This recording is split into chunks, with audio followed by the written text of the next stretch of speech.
अस्सलाम वालेकुम।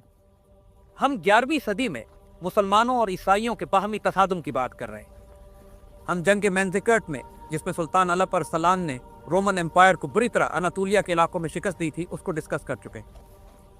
अगर आप एक तायराना निगाह रखें तारीख पर, तो आप ये देखेंगे कि स्पेन से लेकर कुस्तुनतुनिया तक तमाम ईसाई दुनिया में एक हिजान मुब्तला था मुसलमानों के खिलाफ, और इसी तरह अफ्रीका से लेकर अनातोलिया तक मुसलमान एक मुकम्मल महाज बना चुके थे ईसाइयों की तरह।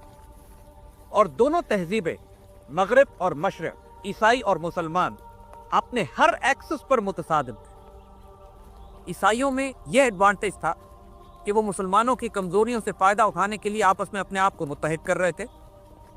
मुसलमानों की जो बुनियादी मराकज़ थे, खिलाफत अब्बासी, खिलाफत फातमी और अफ्रीका, इनमें आपस में राब्ते नहीं थे, बल्कि बाहमी शदीद इख्तलाफात थे। उसके बावजूद अल्लाह ताला ने अलप अरसलान को गैबी तायद के तौर पर भेजा, और उसने मुसलमानों के मशरक़ी महाज को पूरी तरह महफूज कर दिया। अब खुरासान, ईरान, बगदाद, मावराउन नहर और हत्ता के अनातोलिया तक के इलाके न सिर्फ मुसलमानों के पास थे, बल्कि मुकम्मल महफूज हो चुके थे। लेकिन अभी मुसलमानों की मशरक़ी सरहद पे, यानी अफ्रीका से आइबेरियन पेनिनसुला और स्पानी और अंदलूसिया की तरफ मुसलमानों के खतरात शदीद बाकी थे। जब मेंजिकर्ट की शिकस्त की इत्तला यूरोप में पहुंचती है, तो पूरे यूरोप में एक हिजानी कैफियत पैदा हो जाती है। ये शिकस्त इतनी तौहीन आमेज थी इनके लिए कि जिसके नतीजे में अजीम रोमन बाइजेंटाइन एम्परर मुसलमानों के हाथों गिरफ्तार भी होता है, और गिरफ्तार होकर जब उसको रिहा किया जाता है, तो उसको डिपोज करके बड़ी बेइज्जती के साथ जेल में हलाक भी कर दिया जाता है।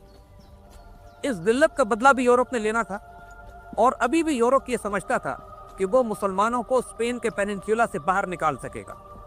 इसके लिए मगरबी यूरोप की तमाम ताकतों ने आपस में इत्तेहाद करना शुरू किया, और फ्रांस ने खास तौर पर उन ईसाई रियासतों को जो स्पेन के शुमाल में वाक़ थी, इमदाद देनी शुरू की, ताकि उस ताइफे को, यानी वो 13 या 14 मुसलमान छोटी छोटी रियासतों में जो बटे हुए थे स्पेन में, एक एक करके उनको हजम किया जाए और मुसलमानों को स्पेन से बाहर निकाला जाए।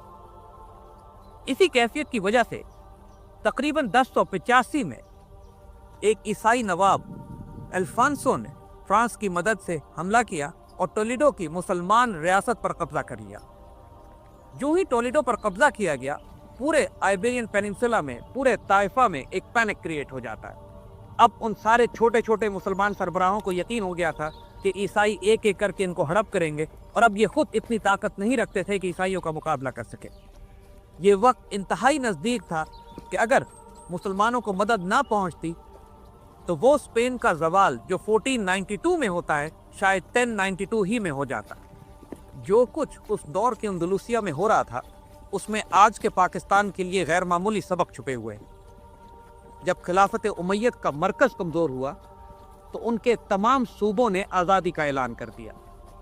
हर सूबे ने प्रोविंशियल ऑटोनॉमी के नाम पर अपनी अपनी रियासतें बना ली। उन हालात में कि जब चारों तरफ दुश्मन मुंह खोल कर बैठा हो, प्रोविंशियल ऑटोनॉमी खुदकुशी के मुतरादिक होती है। यही हाल स्पेन के ताइफे के साथ हुआ। मरकज़ कमज़ोर हुआ, सूबों ने आज़ादी डिक्लेयर की, छोटी छोटी सिटी स्टेट्स बन गई, मगर इन तमाम रियासतों में ना वो ताकत थी, ना वो काबिलियत थी कि अपना दिफा कर सकते। मुसलमानों के दाखिली इख्तलाफात की वजह से पहले ही यूरोप को उम्मीद हो चली थी कि वो मुसलमानों को हड़प कर लेंगे। उन्होंने 2 प्रॉन्ग लॉन्च किए थे, एक कॉन्स्टेंटिनोपल के जरिए और एक फ्रांस से स्पेन में। मेंजिकर्ट की शिकस्त के बाद उनके तमाम वो ख्वाब चिकनाचूर हो गए जो वो कुस्तुनतुनिया के जरिए मुसलमान की खिलाफत बगदाद पर हमला करने के देखते थे।